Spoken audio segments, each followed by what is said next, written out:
নমস্কার বন্ধুরা। তো সকালেই বলবো, এখনো দুপুর হয়নি।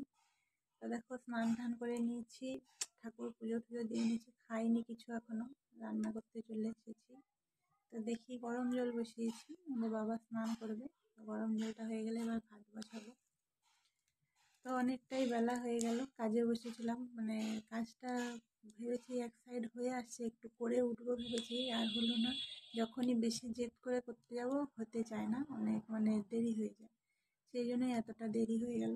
10:30 বেজে গেল, উঠে স্নান করলাম, স্নান করে ঠাকুর মন্দিরে জল টল দিলাম, দিয়ে এবার যে খাবো, খেতে গেলে তো সময় লাগবে। আমি না, জলটা গরম করে ভাত বসিয়ে দিয়ে খাবো। আর কি রান্না করবো আজকে সেরকম কিছু রান্না হবে না, সেরকম কিছু নেইও।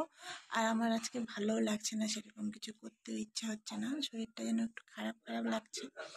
আমাদের বাবারও শরীরটা ভালো নয়, ধান চাষ হচ্ছে আমাদের, তো মাঠে তোমার ধান চাষ করতে গেছিলো, তো বুকে ব্যথা বলে চলে এসেছে। বয়স হয়ে গেছে, আর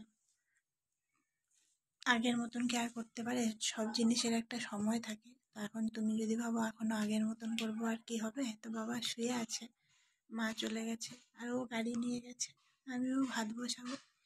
তো আজকে বেশি কিছু রান্না হবে না, যা রান্না হবে দুপুরে লাঞ্চের থালায় দেখাবো তোমার।